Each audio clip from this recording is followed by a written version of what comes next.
Syekh Wan Ahmad yang mengarang kitab Faridatul Faraid, ya, dan banyak lagi lah, ya.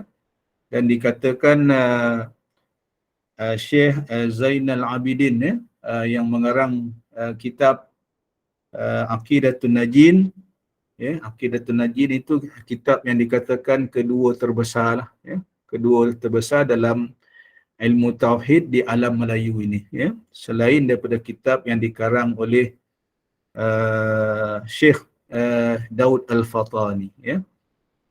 Hadirin hadirat sekalian, ya, ini saja kita sebutkan, ya, beberapa tokoh ulama alam Melayu, alam Melayu yang mudah-mudahan Allah Subhanahu wa taala memberikan barakahnya kepada kita, ya. Jadi Al-Imam Ad-Dusuki ni, balik kepada ni, apa yang disebut oleh Al-Imam Ad-Dusuki dan apa yang kita bincang daripada minggu lepas, ya, iaitu kita nak beriktikadkan bahawa yang berjisim itu adalah makhluk, ya. Yang berjisim itu adalah makhluk, ya, manakala Allah Subhanahu wa taala laisa kamitslihi syai'un, ya. Tak sama seperti makhluk, ya, bersalahan, ya. Mukhalafatuhu ta'ala lil hawadis, ya, bersalahan ataupun tak sama Allah Subhanahu wa taala dengan makhluk ataupun dengan kita yang makhluk ni yang bersifat baharu, ya. Kita yang berjisim manakala Allah tidak berjisim. Sebab itu Imam Ad-Dusuki dalam kata-kata dia ini menyatakan siapa yang beriktikad bahawa Allah Subhanahu wa taala itu berjisim, sama ada seperti segala jisim, ataupun mana-mana jisim, maka dia dihukumkan kafir. Wal'iyazubillah, ya. Ni yang kita bimbang, takut kita termasuk di dalam golongan mujassimah, ya. Ni kalau kita orang yang beriktikad sebegitu,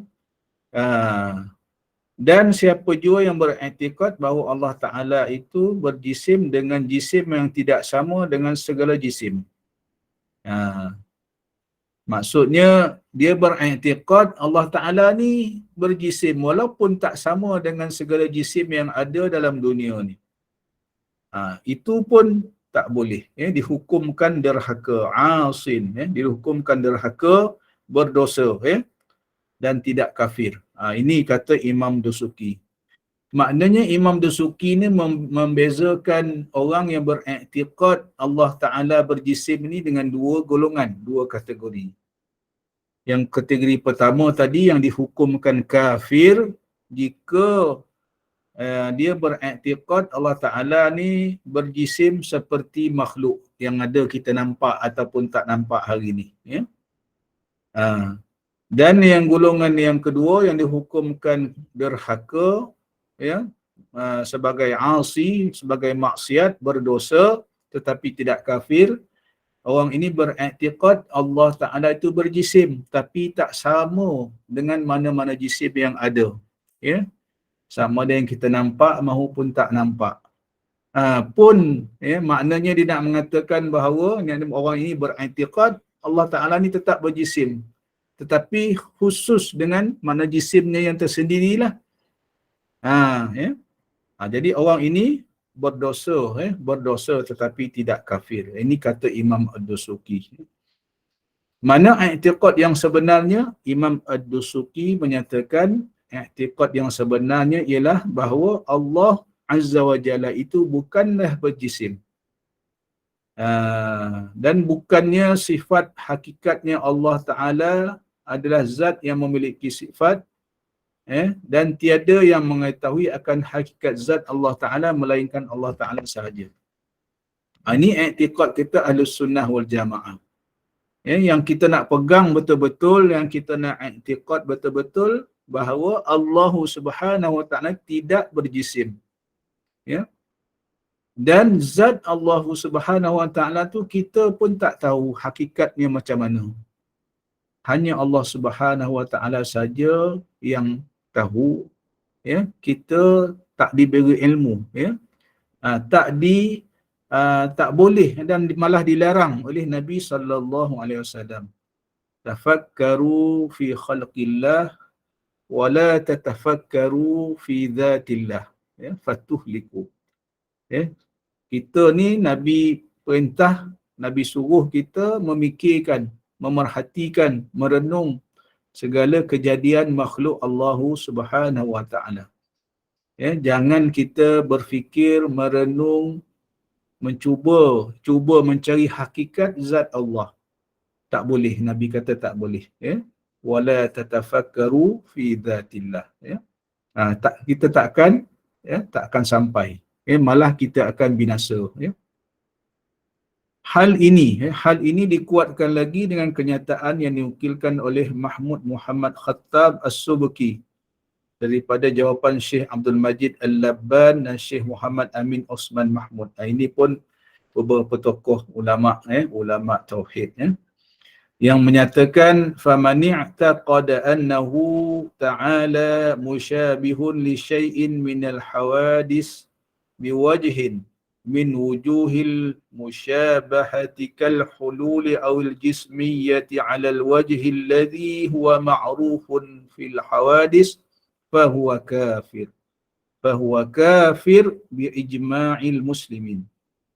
Maksudnya, maka sesiapa yang beriktikad bahawa sesungguhnya Allah Azza wa Jalla itu mempunyai persamaan dengan sesuatu daripada makhluk, walau dengan satu segi daripada beberapa sudut penyamaan dengan makhluk, seperti hulul. Apa hulul? Maknanya mengambil ruang, menempati ruang, atau jismiyah, berjisim, berjisim yang boleh dipegang, yang boleh dirasa. Sebagaimana menempati ruang dan berjisim yang biasa diketahui pada segala makhluk, maka hukumnya adalah kufur, ya, berdasarkan kesepakatan ulama muslimin, ya. Ini kata Syekh Mahmud Muhammad Khattab As-Subki, ya. Hampir sama juga, ya, pandangan dengan Imam Ad-Dusuki tadi. Ini kalau kita beriktikad, mana-mana orang yang beriktikad yang nak menyamakan Allah Subhanahu wa taala seperti dengan makhluk, ya, sebab makhluk mengambil ruang, ya, jisim mengambil ruang. Kopiah saya ni mengambil ruang di atas kepala saya. Ya, saya mengambil ruang duduk di atas kerusi. Ya, hadirat sekalian, ya, yang ada dalam majlis kita pada malam ini, semuanya mengambil ruang. Semua yang kita nampak depan mata kita, komputer depan mata saya, ya, kitab-kitab yang ada di sebelah saya, ya, tuan-tuan yang duduk di rumah perabotnya, ya, yang duduk, ya, di atas kerusi, ya, ataupun atas sejadah, semuanya mengambil ruang. Sebab kita makhluk. Jadi Imam Mahmud Muhammad Khattab ini, makhluk mengambil ruang. Jadi kalau kita beriktikad ataupun mana-mana orang beriktikad Allah Ta'ala mempunyai persamaan, Allah Ta'ala pun mengambil ruang, maka hukumnya kafir, ya. Kafir. Sama ada mengambil ruang atau berjisim, ya, hukumnya kafir, ya. Ini ijma' di kalangan ulama muslimin, ya. Maknanya ulama bersepakat, ya. Majoriti ataupun hampir keseluruhan, keseluruhan ulama tauhid bersepakat kalau beriktikad Allah Ta'ala itu mengambil ruang, mengambil tempat, hukumnya kafir, ya. Sebab itu kita berhati-hati, ya, sebagaimana saya nyatakan tadi, jangan kita masuk ataupun terpengaruh dengan golongan mujassimah, ya. Mujassimah itu ambil daripada perkataan apa? Jisim itulah, ya. Jisim. Jasama yujassimu mujassimah, ya. Orang yang menjisimkan, ya, menjisimkan sesuatu, ya. Dia nak menjisim, seolah-olahnya nak menjisimkan Allah Subhanahu wa taala, nak menyamakan Allah Subhanahu wa taala seperti makhluk, ya, berjisim. Apa contoh dia yang selalu saya nyatakan apabila didakwa, dalam Al-Quran disebut summastawa 'alal 'arsy. Kemudian Allah Subhanahu wa taala bersemayam di atas arasy. Ya. Jadi ini adalah pandangan kalau kita baca sepintas lalu seolah-olahnya nak menunjukkan bahawa Allah tu seolah-olah duduk di atas arash. Adakah Allah Subhanahu Wa Taala tu duduk di atas arash? Duduknya macam mana pula? Ya. Jadi ini ayat yang dikatakan ayat-ayat mutasyabihat, ayat-ayat kesamaran. Ya. Maka kita dalam i'tiqad Ahlus Sunnah wal Jamaah ini yang terdiri daripada golongan khalaf. Apa maksud golongan khalaf? Yang atas daripada 500 tahun ataupun 300 tahun selepas Nabi sallallahu alaihi wasallam, ya. Kita dipanggil golongan khalaf, ya. Golongan khalaf daripada i'tiqad Ahlussunnah wal Jamaah, bila kita punya pendirian apabila berjumpa dengan ayat-ayat kesamaran ini, maka hendaklah takwil. Apa maksud takwil? Kita tafsirkan yang selayaknya. Ya. Jadi ayat Allah Subhanahu Wa Taala bersemayam di atas arash itu kita kena takwil supaya i'tiqad kita tidak terseleweng, ya. Supaya kita tidak menjisimkan Allah Subhanahu Wa Taala. Yang dimaksudkan Allah Subhanahu Wa Taala bersemayam di atas arash itu nak menunjukkan ketinggiannya, ya. Ketinggian kedudukan Allah Subhanahu Wa Taala. Bukannya Allah Taala tu duduk di atas arash. Kalau dia duduk di atas arash, maknanya dia mengambil ruang, mengambil tempat. Ni kan kita dah belajar bab wujud, ya, sifat yang pertama, sifat wujud Allah Subhanahu Wa Taala. Wujudnya yang macam mana? Wujudnya tidak mengambil tempat, tidak mengambil ruang, ya. Macam mana? Wallahu a'lam. Yang kita yakin, yang kita kena wajib yakin, Allah Subhanahu Wa Taala itu wujudnya macam mana? Laisa kamitslihi syai'un, tak sama macam yang baru. Ya, mukhalafatuhu ta'ala lil hawadis. Ya, sifat yang kita sedang bahaskan ini, ya. Jadi, ya, saya harap ini kita dapat pegang betul-betul, ya. Jadi di dalam kita sambung balik, muka surat 89 itu, di dalam memahami ayat-ayat yang mempunyai makna yang samar, mutasyabihat tadi yang saya katakan tadi. Kata Syekh Mahmud Muhammad Khattab As-Subki, man warada fil kitabi awis sunnati sahihah muhiman mumathalatuhu ta'ala bil hawadis fi syai'in ma waqamat ad-dalailul qati'atu 'ala al-imtina'i zahiratin fi haqqillahi ta'ala. Al-mutasyabih itu adalah setiap sesuatu yang terdapat di dalam Al-Quran maupun As-Sunnah yang sahih keadaannya memberi kesamaran tentang sama rupanya Allah Azza wa Jalla itu bagi segala makhluknya pada mana-mana sudut. Sedangkan terdapat dalil-dalil yang bersifat qat'i, yang pasti ke atas larangan mengambil makna zahir nas terhadap Allah Azza wa Jalla. Ya.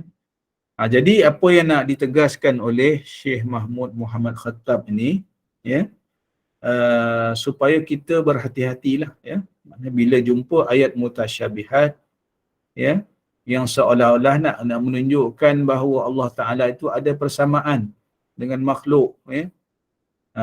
Maka, ya, di sana ada dalil-dalil yang qat'i, ya, yang melarang mengambil makna yang zahir, ya. Literal meaning ni tak boleh diambil, ya. Siapa yang belajar, ya, hadirin hadirat sekalian, ya, siapa yang belajar undang-undang, bila belajar undang-undang ni, ya, hadirin hadirat yang di dalam ni lah, ya, mungkin ada di kalangan ni jadi peguam dan sebagainya, yang belajar undang-undang di universiti dulu, ya. Bila kita ada belajar undang-undang, nak baca undang-undang ni pun ada peraturan dia, ya. Dia ada general rule, ada macam-macam cara nak baca undang-undang ni, ya. Jadi dia hampir saya nak buat perbanding ini macam ayat Quran juga, ya.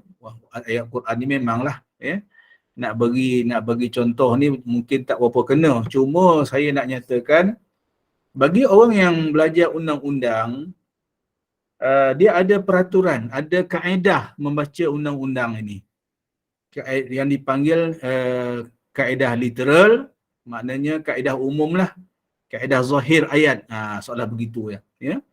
Dan ada juga peruntuk undang-undang kita tak boleh baca dengan kaedah zahir, dia ada makna di sebaliknya itu. Begitulah, ya.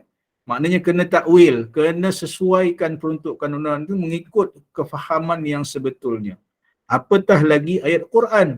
Ayat Quran lagilah, ya, bahasa yang sangat tinggi, ya. Al-Quran ini bahasa yang sangat tinggi. Kalau berubah baris pun dah lain maknanya, ya. Apatah lagi ayat-ayat yang kesamaran ini, ayat mutasyabihat, ya. Sebab itu terdapat nas-nas yang qat'i yang melarang mengambil makna yang zahir terhadap Allah Azza wa Jalla, ya. Banyak dalam ayat Quran ni, ya, ayat-ayat mutasyabihat, ya. Apa yang disebut dalam Quran, wajah Allah, tangan Allah, ya. Allah kata aku lebih dekat denganmu daripada urat halkum kamu, ya. Banyak ini ayat-ayat yang mutasyabihat, ya. Allah Ta'ala bersemayam di atas arash, banyak lagi, ya, ayat-ayat Quran yang berbentuk kesamaran, ya, yang mesti kita takwil, ya, dengan makna yang layak bagi Allah Subhanahu wa Ta'ala. Hadirin hadirat yang dikasihi sekalian, ya, kita pindah muka surat 90, ya. Jadi kita azan isyak dah, ya. Dalam i'tiqad Ahlussunnah wal Jamaah ni, bila kita berjumpa dengan ayat-ayat mutasyabihat, ada dua metod, ada dua cara. Terdapat dua metod yang dalam memahami ayat-ayat yang mempunyai makna yang samar. Al-mutasyabihat di sisi mazhab kita Ahlussunnah wal Jamaah, iaitu yang pertama golongan salaf, yang saya sebut tadi. Siapa dia golongan salaf? Mereka adalah golongan sebelum penghujung kurun ketiga hijrah atau sebelum penghujung kelima hijrah. Maknanya 300 tahun ataupun 500 tahun selepas hijrah.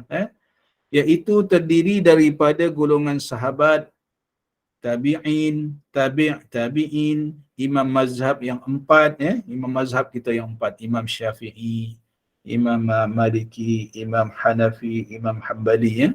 Ini termasuk dalam golongan yang salaf, golongan awal, ya. Imam mazhab yang empat serta pemuka-pemuka mazhab mereka. Apa maksud pemuka-pemuka ni? Tokoh-tokoh anak, ya, anak didik lah. Kalau contoh dalam Imam Hanafi ni, yang terkenal anak didiknya ialah Imam Abu Yusuf, ya. Dalam mazhab Syafi'i ini banyaklah tokoh-tokohnya, ya. Imam Ibnu Hajar, Imam Ar-Ramli, ya, Imam As-Subki dan banyak lagi, ya. Mereka mengatakan bahawa zahir ayat-ayat yang mempunyai makna yang samar-samar, mutasyabihat, bukanlah yang dimaksudkan secara langsung, padahal Allah Azza wa Jalla lebih mengetahui maksud ayat-ayat tersebut. Mereka menyerahkan maknanya kepada Allah Azza wa Jalla. Hal ini kerana menurut pandangan mereka tiada yang mengetahui maksud ayat tersebut melainkan Allah Azza wa Jalla. Aliran ini dinamakan aliran tafwid, ya. Ini golongan salaf. Apa maksudnya golongan salaf ini? Pendekatan golongan salaf, ya, iaitu 300 tahun ataupun 500 tahun selepas hijrah, ya, daripada zaman Nabi setakat 500 tahun, ya, selepas Nabi SAW. Ini golongan salaf. Mereka ini adalah golongan yang lebih hampir kepada Nabi. Kefahaman mereka kepada agama mungkin lebih kuat daripada kita yang golongan khalaf, golongan yang kemudian, ya. Jadi apabila dan mereka ini sangat berhati-hati, ya. Golongan salaf ini sangat berhati-hati supaya tidak menafsirkan makna ataupun ayat Al-Quran ini sesuka hati, ya. Jadi mereka, ya, golongan salaf ini mengambil pendekatan apabila bertemu dengan ayat-ayat mutasyabihat ini, ayat kesamaran ini, mereka memulangkan maknanya kembali kepada Allah Azza wa Jalla. Ya. Ini dia, mereka golongan salaf ini tidak takwil maksudnya, ya, tidak menakwilkan maknanya, tetapi mereka faham, ya, macam apa yang disebutkan ayat kesamaran ini, tangan Allah contohnya, yadullahi fawqa aydihim, tangan Allah adalah di atas tangan mereka. Mereka faham itu bukannya tangan yang jisim itu, ya. Tetapi mereka menyerahkan makna yang layak bagi Allah Subhanahu wa taala itu, wajah Allah ke, tangan Allah ke, maknanya mereka memulangkan kembali kepada Allah Azza wa Jalla dengan makna yang layak bagi Allah Subhanahu wa taala. Ya. Ini golongan salaf. Apa beza dengan golongan khalaf? Kita baca yang nombor 2, muka surat 90 tu. Khalaf adalah golongan yang muncul selepas daripada zaman salaf.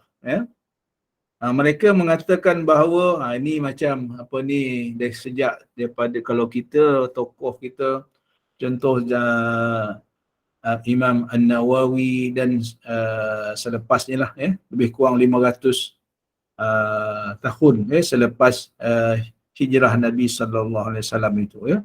Jadi golongan khalaf ini golongan yang muncul selepas daripada zaman salaf.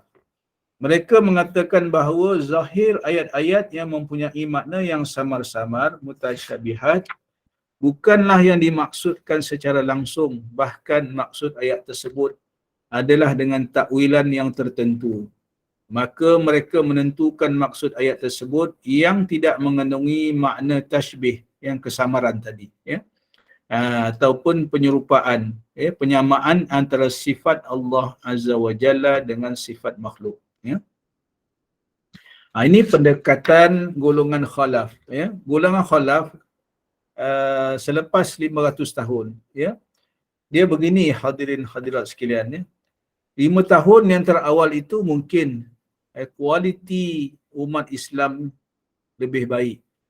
Ya, Nabi pun sebut khairul quruna qarni, kan. Ya, sebaik-baik kurun adalah kurun aku. Kemudian selepasnya, kemudian selepasnya, kemudian selepasnya, dalam hadis Nabi sebut, ya. Maknanya umat Islam yang terbaik adalah zaman sahabat, zaman Nabi sallallahu alaihi wasallam. Kemudian zaman tabi'in, kemudian zaman tabi'in. Ini yang kita baca doa dalam tahlil tu, ya. Wattabi'ina wa tabi'in tabi'ina lahum bi ihsanin ila yaumiddin, ya. Zaman, ya. Kemudian, ya. Dan kita di zaman salaf ini maknanya golongan yang lebih, ya, lebih hampir kepada Nabi dan lebih baik, ya, tentang keimanan dan juga berkaitan dengan ketakwaan mereka, keyakinan mereka kepada Allah dan Rasulnya, ya. Tetapi bila selepas 500 tahun, ya, selepas 500 tahun, Islam tersebar ke seluruh dunia. Bila tersebar ke seluruh dunia, makin ramai maknanya orang Islam, ya, dan muncul pahaman-pahaman baru, ya. Muncul fahaman-fahaman baru yang bila, ya, perselisihan pandangan dan sebagainya, ya, menyebabkan lebih banyak, ya, pandangan-pandangan baru yang ditakuti bercanggah dengan, ya, dengan hukum syarak itu sendiri, ya, dengan ilmu tauhid itu sendiri. Ya, sebab itu para ulama zaman khalaf, zaman yang terkemudian ini, supaya umat Islam tidak terseleweng daripada menafsirkan ayat-ayat mutasyabihat tadi, maka mereka berpandangan perlu ditakwil, ya, ayat mutasyabihat itu, supaya i'tiqad orang Islam tidak terseleweng, ya. Supaya tidak ada nanti orang Islam yang beriktikad nak menyamakan, nak menjisimkan Allah Azza wa Jalla. Bila sebut ayat yadullahi fawqa aydihim, tangan Allah di atas tangan mereka, mereka terbayang pula macam mana pula tangan Allah, ya, macam mana pula wajah Allah, ya. Dalam surah yang lain, surah Al-Qiyamah, wujuhu yawma idzin nadirah ila rabbiha nazirah, ya. Macam mana, ya. Jadi kebimbangan ataupun kekhawatiran para ulama selepas zaman salaf, iaitu zaman kita ni, zaman khalaf, daripada 500 tahun sekarang kita dah 1400 berapa dah kita, ya, 1433, ya, hijrah, ya. Dah berapa ratus tahun dah kita meninggalkan zaman salaf itu, ya. Maknanya dah 800 tahun lebih, ya. Zaman khalaf, zaman kemudian ni pun dah 800 tahun lebih, ya. Jadi ini tujuan sebenarnya, ya, para ulama zaman terkemudian selepas zaman salaf, iaitu zaman khalaf ini, berpandangan perlu takwil, ya, kena tafsirkan ayat-ayat mutasyabihat ini supaya tidak, ya, supaya umat Islam tidak terseleweng daripada akidah, ya. Walau bagaimanapun, ya, paragraf seterusnya, walau bagaimanapun kedua-dua aliran tersebut adalah aliran Ahlus Sunnah wal Jamaah. Persamaan kedua-dua aliran ini adalah pada sudut mensucikan Allah Azza wa Jalla daripada penyamaan dengan zat, sifat dan perbuatan makhluk, ya. Mukhalafatuhu ta'ala lil hawadis, tak sama, ya, bersalah-salahan, ya, Allah Subhanahu wa taala dengan segala yang baharu, sama ada daripada segi zat, daripada sifat ataupun perbuatan, ya. Dan perbuatan makhluk ataupun at-tanzih. Tanzih menurut fahaman salaf adalah dengan cara tafwid. Apa maksud tafwid? Menyerahkan makna yang sebenar kepada Allah Azza wa Jalla. Sedangkan tanzih, kita zaman khalaf ini maknanya menurut fahaman khalaf pula adalah dengan cara takwil, ditafsir, ditakwilkan maknanya, atau mengambil makna yang tersirat di sebalik lafaz yang tersurat. Macam saya selalu beri contoh, Profesor Datuk Dr. Syam Rahayu, yang menduduki kerusi Raja-Raja Melayu, bukan dia duduk, kan. Mudah kita faham. Bila kita faham begitu, insya itulah, kita kena takwil begitulah. Takkan Profesor Syam Rahayu ni duduk atas kerusi tu, bukan dia duduk, tetapi penghormatan yang begitu tinggi diberi kepada dia, sehingga dikurniakan kerusi Raja-Raja Melayu, ya. Jadi kesimpulan secara ringkasnya, Allah Azza wa Jalla bukannya objek atau image fizikal ataupun fizikal serta ciri-ciri dan sifat-sifat yang ada pada objek, image atau fizikal tersebut. Jika didapati dalam Al-Quran atau dalam Al-Hadis, lafaz yang mutasyabihat, maka hendaklah, menyerahkan maknanya kepada Allah Azza wa Jalla. Ini golongan salaf, atau ditakwilkan, golongan khalaf, ditakwilkan sebagaimana yang dilakukan oleh ulama khalaf, seperti perkataan yadun, ni baru saya sebut tadi, yadun ataupun tangan, yadullah, disebut dalam Quran, ditakwilkan dengan kuasa, kuasa Allah. Al-wajhu, wajah Allah, ditakwilkan dengan zat dan sebagainya, ini kita ambil kesimpulan di situlah, mudah-mudahan pemahaman kita berkaitan dengan sifat mukhalafatuhu ta'ala lil hawadis, sifat mukhalafatuhu ta'ala lil hawadis, itu berlainan Allah Azza wa Jalla daripada segala yang baharu. Saya ingat kita dapat hadam, dapat dapat serap dalam minda kita, ya, supaya kita berpegang teguh, ya, takkan sama, ya, satu pun takkan sama zat Allah Azza wa Jalla dengan segala yang baharu. Itu mudah-mudahan kita dapat, ya, dapat pegang betul-betul, ya, pendirian kita, ya, keimanan kita ini, ya, laisa kamislihi syai'un. Tak sama Allah Taala dengan mana-mana zat ataupun sifat makhluk yang baharu, ya. Jadi habis kita bincang berkaitan dengan sifat mukhalafatuhu ta'ala lil hawadis. Kita pindah kepada sifat yang seterusnya, ya. Sifat yang kelima, ya, ataupun sifat yang keempat daripada sifat-sifat salbiyah, ya. Muka surat 93, ya. Qala al-musannif rahimahullahu ta'ala wa nafa'ana bihi wa bi'ulumihi fid daraini amin.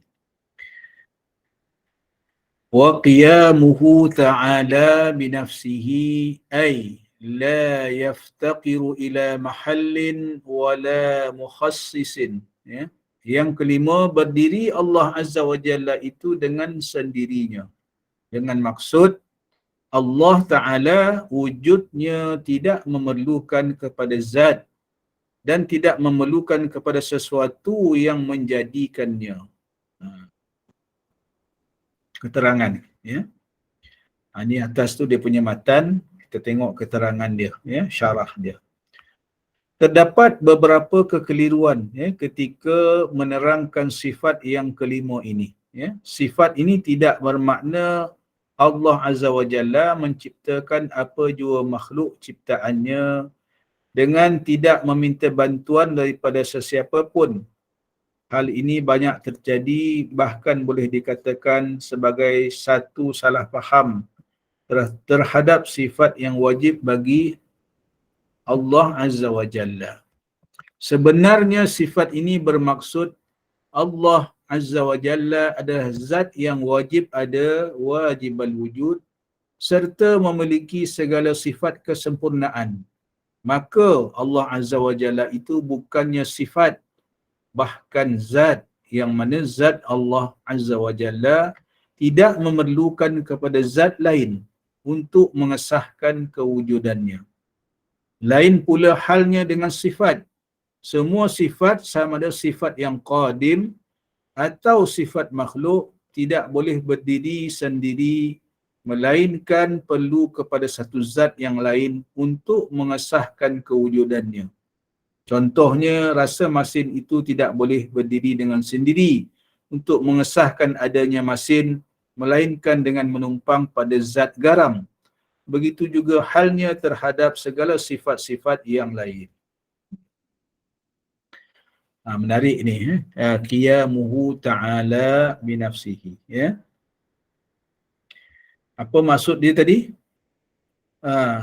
Berdiri Allah Azza wa Jalla itu dengan sendirinya, dengan maksud Allah Ta'ala wujudnya tidak memerlukan kepada zat yang lain, ya, dan tidak memerlukan kepada sesuatu yang lain yang menjadikannya, ya.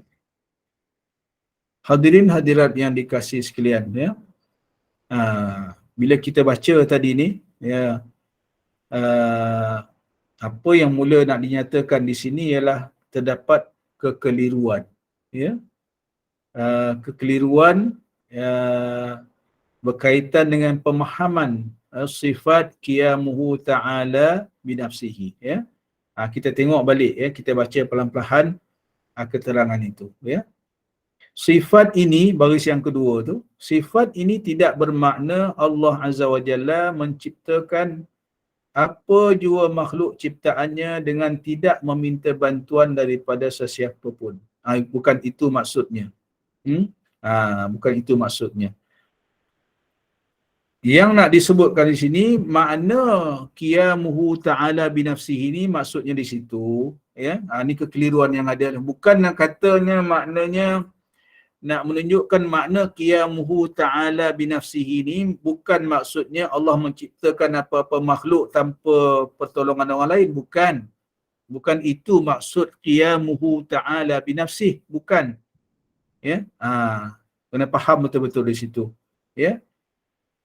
Yang dimaksudkan di sini, muka surat 94 tadi itu, zat Allah Subhanahu wa ta'ala. Ya, bila sebut Allah Subhanahu wa ta'ala, itu yang kita sebutkan itu adalah zat yang wajib al-wujud. Ya, wujud zat Allah Subhanahu wa ta'ala ini tidak memerlukan kepada zat yang lain. Itu maksud sebenarnya qiyamuhu ta'ala binafsihi. Ya, sebab kita mengaji sifat wujud zat Allah Subhanahu wa ta'ala, wujudnya yang macam mana? Wujudnya bersifat qidam, sedia ada, tidak ada permulaan. Ya, bukan wujud zat Allah Ta'ala ini memerlukan kepada satu zat yang lain pula. Kita makhluk, kita memerlukan zat yang lain. Kita lahir daripada hubungan ayah dan ibu kita.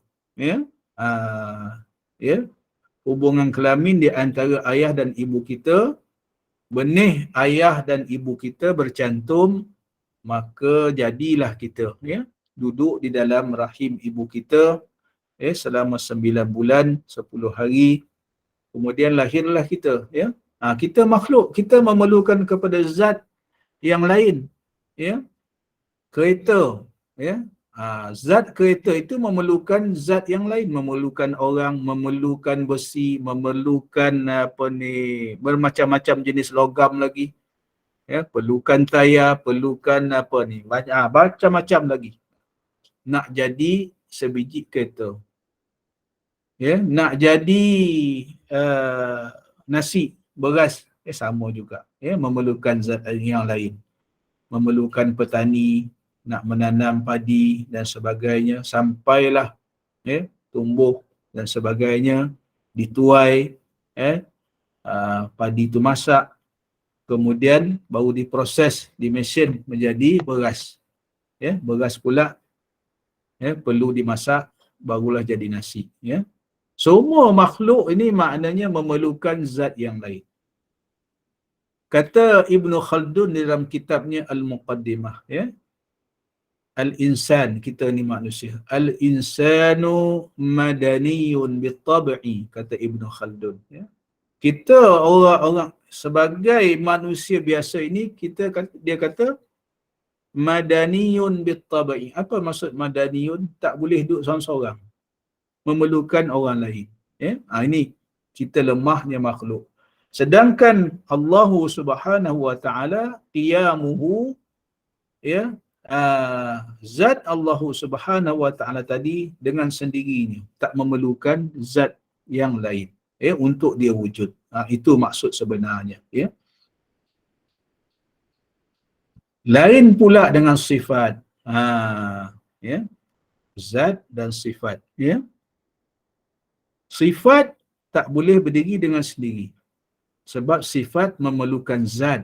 Ya, sifat menumpang kepada zat.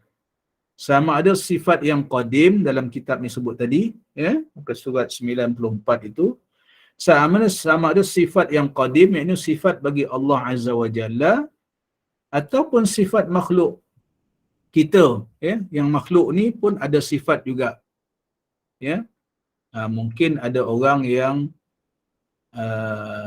kulitnya putih, macam saya ni ada keturunan, moyang saya adalah Cina. Ya, moyang daripada keturunan sebelah bapa saya adalah Cina. Nampak macam putih sikit lah, kan? Sifatnya, ya, yang menumpang pada zat badan saya ni. Ya, jadi sifat putih, sifat hitam, sifat coklat, sifat sawo matang, sifat kuning langsat, itu semuanya sifat menumpang kepada zat ataupun jisim ataupun badan seseorang. Zat dia berdiri dengan sendiri. Ya, sama ada zat Allah Azza wa Jalla ataupun zat makhluk tadi. Ya, Macam dibagi contoh tadi ni, ya. Zat garam, ya. Rasa masin pada garam itu memerlukan zat garam itu untuk duduk, ya. Kalau tak ada garam, tak adalah rasa masin, ya. Kalau tak ada tubuh kita, tak adalah warna kulit kita. Begitulah, ya. Ni nak membezakan antara zat dengan sifat, ya. Zat tidak memerlukan sifat, itu seolah-olahnya begitu, tetapi sifat memerlukan zat, ya. Seolah begitulah, ya. Sebab zat menumpang kepada sifat menumpang kepada zat, ya. Dia tak boleh berdiri dengan sendiri. Bagi contohlah, ya, kopiah saya ni warna putih menumpang kepada zat kopiah ni, ya. Yang mana berubah, ya, yang mana tak berubah, ya. Sifat mungkin boleh berubah, zat ni tetap songkok lah, ya. Sebab kita makhluk, songkok ni pun makhluk. Sifat putih ni mungkin berubah menjadi kuning, kekuning-kuningan, ya, menjadi apa ni warna, sebab mungkin dah jadi lama dan sebagainya, ya. Ini sebab kita makhluk, ya. Tetapi zat dan sifat Allah Subhanahu Wa Taala tak berubah, ya. Kekuasaan Allah Subhanahu Wa Taala tak berubah, ya. Jadi itu beza kita dengan makhluk, ya. Cuma yang nak mustahak kita faham di sini tadi, dalam bab qiyamuhu ta'ala binafsi, sifat Allah Subhanahu Wa Taala ni, wujud dia tu tidak memerlukan zat yang lain untuk wujud. Allah Subhanahu Wa Taala tidak memerlukan zat yang lain untuk dia wujud. Itu yang mustahak kita faham, ya. Dan lain pada sifat tadi. Sifat memerlukan zat untuk wujud, ya. Wujud Allah Subhanahu Wa Taala, zat Allah Subhanahu Wa Taala, maka baru wujud sifat. Seolah-olah begitulah, ya. Tetapi kita i'tiqad Ahlus Sunnah wal Jamaah, kita beriktikad zat, ataupun kita beriktikad segala sifat, ya, yang layak bagi Allah Subhanahu Wa Taala, adalah bersifat qadim, ya. Bersifat qadim, ya. Lain daripada pandangan mazhab Mu'tazilah. Fahaman mazhab Mu'tazilah, orang yang beriktikad dengan iktikad Mu'tazilah, mereka beriktikad hanya zat Allah Subhanahu Wa Taala yang bersifat qadim, manakala sifatnya bukan, ya. Kita tak, ya. Sebab kita kena faham, ya, pemahaman kita i'tiqad Ahlussunnah wal Jamaah ni adalah jelas. Saya bagi satu contoh lah, ya, sifat Allah Subhanahu Wa Taala, ya.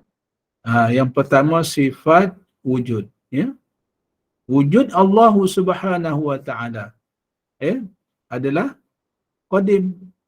Wujudnya zat Allah Subhanahu Wa Taala adalah qadim, ya.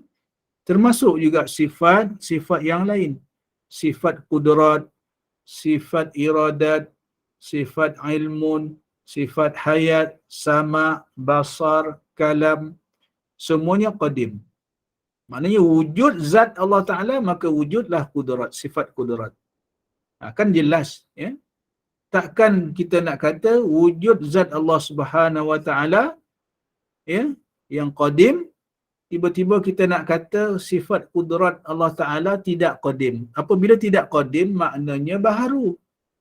Apabila kita kata sifat qudrat Allah Subhanahu Wa Ta'ala itu baharu, bila pula datangnya? Kemudian, tak. Ya, kita i'tiqad Ahlussunnah wal Jamaah, ya, sifat Allah Subhanahu Wa Ta'ala pun qadim. Itu i'tiqad kita jelas. I'tiqad Ahlussunnah wal Jamaah, ya. Boleh faham, ya, saya ingat, ya. Ini kita kena pegang betul-betul, ya, supaya kita tidak tergelincir akidah kita, i'tiqad Ahlussunnah wal Jamaah ini dengan i'tiqad yang lain, ya. Sebab itu saya ingat dulu ada seorang sahabat kita, dalam grup ni, mungkin dia masih ada ataupun saya ingat masih ada kot dalam grup ni, pernah tanya, Macam mana kita nak faham ataupun nak mengenali i'tiqad-i'tiqad yang lain yang menyeleweng ini? Waktu tu saya dah jelaskan, mudah saja. Kita faham yang kita punya, insya-Allah lah kita boleh kenal lah orang lain punya. Ya. Jadi macam mana kita nak kenal? Daripada percakapan-percakapan orang lain. Contohnya yang dalam bab Allah Ta'ala bersemayam di atas arash tadi. Ya. Jadi orang lain berpandangan ya, yang bukan i'tiqad Ahlussunnah wal Jamaah, dia kata bersemayam di atas arash ini adalah yang layak, yang selayaknya bagi Allah Subhanahu wa Ta'ala. Dia mentafsirkan begitu. Yang layak bagi Allah Subhanahu wa Ta'ala. Cara dia bersemayam lah maksudnya. Ya. Kita tak boleh terima. Ya. Bila kita kata, kalau kata macam tu, seolah-olahnya Allah Ta'ala tu memang duduk bersemayam di atas arash. Ya. Kita dah menjisimkan zat Allahu Subhanahu wa Ta'ala. Ya. Ini salah. I'tiqad yang salah. Ya.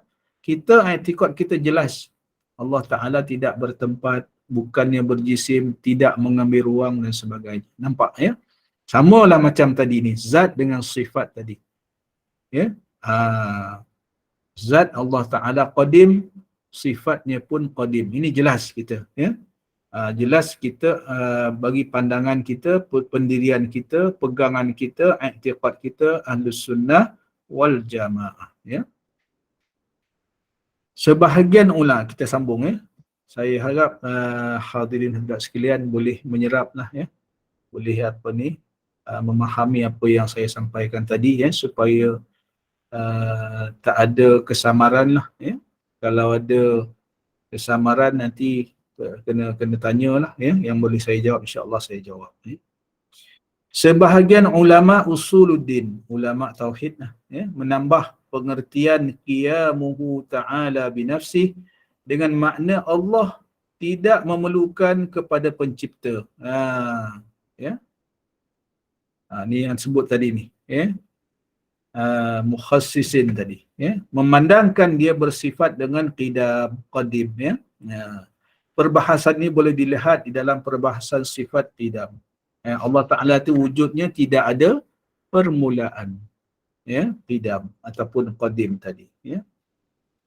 Jadi ya, bila kita faham qiyamuhu ta'ala binafsihi, Allah Ta'ala berdiri dengan sendirinya, ya, berdiri zat Allah Subhanahu wa Ta'ala tu dengan sendirinya, tak memerlukan orang lain, tak memerlukan zat yang lain, tak memerlukan kuasa yang lain. Itu maksudnya, ya. Kalau Allah Ta'ala ya, dari segi hukum akal dia, kalau Allah Ta'ala memerlukan zat yang lain pula untuk wujud, maka samalah macam makhluk. Mudah kita faham begitu. Dari segi hukum akal dia. Ya. Ya, boleh kita matikan kat situ saja. Ya. Kalau ada pandangan yang mengatakan Allah Ta'ala ni wujud, memerlukan ada permulaan pula. Ada yang menjadikan dia. Ya. Maka itu i'tiqad tadi, i'tiqad yang salah, yang kafir, ya, yang tak betul lah, ya. Kalau i'tiqad begitu dihukumkan kafir. Wal-iyazubillah. Dalil, ke surat 95 ya. Dalil bagi sifat qiyamuhu binafsih. Allah Azza wa Jalla dalam Al-Quran ya. A'udzubillahi minasyaitonirrajim. Ya ayyuhan nas antumul fuqara'u ila Allah wallahu huwal ghaniyyul hamid. Yang bermaksud, oleh kerana Allah Azza wa Jalla menguasai segala-galanya, maka wahai umat manusia, kamulah sentiasa berhajat kepada Allah dalam segala perkara. Sedangkan Allah Azza wa Jalla, dialah sahaja yang maha kaya lagi maha terpuji. Firman Allah yang lain tadi dalam surah Fatir ayat 15, dalam surah Ankabut ayat 6, innallaha laghaniyun 'anil 'alamin. Sesungguhnya Allah maha kaya, tidak berhajatkan sesuatu pun daripada sekalian makhluk. Dalam hadirin hadirat sekalian ya, macam mana kita nak sabitkan sifat qiyamuhu binafsihi dengan dalil ayat Quran dua ni? Kalau kita baca makna sepintas lalu, tak faham kita. Dalam ayat ni ada dalam dua-dua ayat ini yang disebut huwal ghaniyul hamid, dialah sahaja yang maha kaya lagi maha terpuji. Dan dalam ayat yang kedua tu, dalam surah Ankabut tu, innallaha la ghaniyun. Allah maha kaya, tidak berhajat sesuatu pun.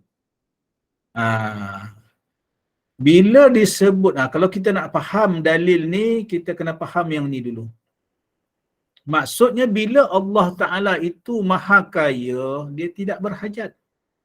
Sama macam tadi, qiyamuhu binafsi, dia berdiri dengan sendirinya. Allah Ta'ala zat, Allah Ta'ala ni jadi dengan sendirinya.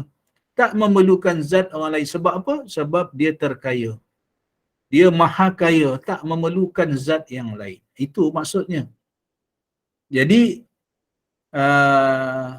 inilah yang dimaksudkan dalam bila dipecah sifat 20 ini kepada sifat-sifat istighna dan juga sifat-sifat iftiqar. Ni kita tak mengaji lagi lah. Ya, sifat-sifat istighna dan sifat-sifat iftiqar. Apa maksud sifat-sifat istighna? Nak menunjukkan bahawa maha kaya Allah Subhanahu Wa Taala tidak berhajat kepada sesuatu pun.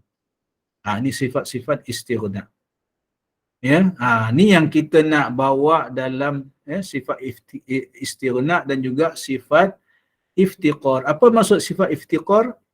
Iftiqar ni maknanya yang lainlah yang berhajat kepada Allah Subhanahu Wa Taala. Kita lah. Kita makhluk ni lah yang berhajat kepada Allah Subhanahu. Semua makhluk. Sama ada manusianya, hayawannya, tumbuh-tumbuhannya. Ya? Ini sifat iftiqar. Ya? Jadi, bila kita baca Allah Ta'ala maha kaya, itu maksudnya Allah Ta'ala tak memerlukan sesuatu pun. Kita kena baca macam, baru kita boleh sabitkan dalil ini, nak menunjukkan qiyamuhu ta'ala binafsi. Allah Ta'ala ni zat dia berdiri dengan sendiri, tak memerlukan zat yang lain. Boleh nampak begitu, nak kena baca, nak kena faham ayat tu begitu. Baru boleh kita fahamkan dalil ni nak menunjukkan bahawa Allah Subhanahu Wa Ta'ala itu maha kaya, tak memerlukan orang lain. Kita faham kaya ni banyak duit kan? Tapi kita banyak duit pun kita masih memerlukan orang lain. Jadi betul lah kata Ibnu Khaldun tadi tu. Al-insan madaniyun bit-tabi'i. Itu dalil Al-Quran. Jadi hadirin hadirat sekalian, dah hampir pukul 9. Saya cadang nak berhenti 5 minit sebelum pukul 9. Saya mohon maaf pada hadirin hadirat sekalian. Hari ini kebetulan hari lahir isteri saya lah. InsyaAllah nak meraihkan hari lahir isteri saya mohon berhenti setakat ini dulu. Saya mohon maaf. Kalau nak soalan pun mungkin kena tangguhlah nampaknya. Minggu hadapan. Jadi saya mohon berhenti di sini dulu. Yang baik itu daripada Allah Subhanahu Wa Taala, kelemahan dan kekurangan itu daripada kelemahan diri saya sendiri. Mudah-mudahan sedikit perkongsian kita, pencerahan kita berkaitan dengan sifat qiyamuhu ta'ala binafsihi ini dapat kita serap, kita yakini dengan sebenar-benarnya, dengan i'tiqad yang jazam, i'tiqad yang putus, yang kita faham betul-betul dan kita nak pakai dalam kehidupan seharian kita. Jadi saya mohon maaf atas salah silap. Aqulu qawli hadza, astaghfirullah li wa lakum, wassalamualaikum warahmatullahi wabarakatuh. Saya serah semula kepada pengacara majlis. Waalaikumsalam warahmatullahi wabarakatuh. Syukran jazilan ke atas Yang Amat Arif, Dato' Abbas bin Nordin yang menyampaikan syarah pengajian Tauhid, iaitu iktikad yang berjisim itu makhluk, zat Allah tidak menyamai dengan zat makhluk. Jadi Allah tidak menempat, tidak mengambil ruang dan tidak boleh dibandingkan dengan makhluk. Siapa yang berakidah Allah itu bertempat mengambil mana ruang, maka dia telah tersasar dari akidah Na'udzubillah min zalik. Moga-moga kita terus berhati-hati dan mohon kepada Allah Subhanahu Wa Taala agar mematikan kita di atas pegangan ahli sunnah wal jamaah. Terima kasih atas perkongsian ilmu. Moga bermanfaat, kita dapat memahami, menyerap segala ilmu yang dibahaskan dengan yakin dan menjadi panduan hidup kita selaku umat Islam. Majlis Gemah Nur Iman juga bersama dengan jemaah mengucapkan sana hilwah untuk isteri yang amat arif, panjang umur yang berkah, hiburan rezeki, bahagia hingga ke jannah bersama dengan Datuk. Jadi terima kasih kepada tim Gemah Nur Iman, terima kasih kepada para jemaah. Selepas ini kita bersama dengan Al-Fadil Ustaz Khairul Fahmi Muhammad Anwar menggantikan Major Ustaz Muhammad Naim yang dapat hadir bersama pada pukul 9.15. Sebagai penutup, sekali lagi mohon Ustaz mohon baca tasbih kafarah dan surah Al-A'raf. Dipersilakan. Bismillahirrahmanirrahim. Alhamdulillahi rabbil alamin wassalatu wassalamu ala asyrafil anbiya'i wal mursalin wa ala alihi wa sahbihi ajma'in. Allahumma aftah alaina futuhal arifin warzuqna fahman nabiyyin bijahi khatamil anbiya'i wal mursalin. اللهم فقهنا في الدين وعلمنا تأويل واهدنا صراطك المستقيم صراط الذين أنعمت عليهم من النبيين والصديقين والشهداء والصالحين ربنا زدنا علما وارزقنا فهما ربنا زدنا علما وارزقنا فهما ربنا زدنا علما وارزقنا فهما ربنا آتنا في الدنيا حسنة وفي الآخرة حسنة وقنا عذاب النار وصلى الله على سيدنا محمد والحمد لله رب العالمين. Bismillahirrahmanirrahim. Subhanaka Allahumma wa bihamdika asyhadu an la ilaha illa anta astaghfiruka wa atubu ilaik. Bismillahirrahmanirrahim. Wal 'asri innal insana lafi khusrin illa alladhina amanu wa 'amilus salihat wa tawassaw bil haqq wa tawassaw bis sabr. Sekian, assalamualaikum.